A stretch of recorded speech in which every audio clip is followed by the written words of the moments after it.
is the Nerf Zombie Strike Flip Fury. It has 2 barrels. This rail thing at the bottom. It's like the strong arm.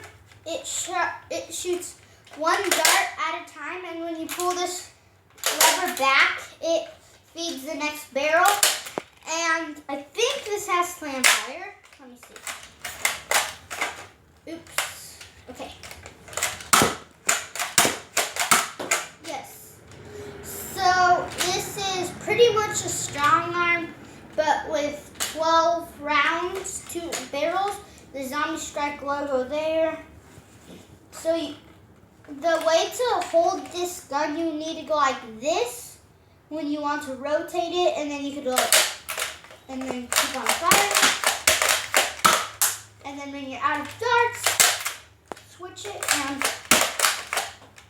and keep on firing.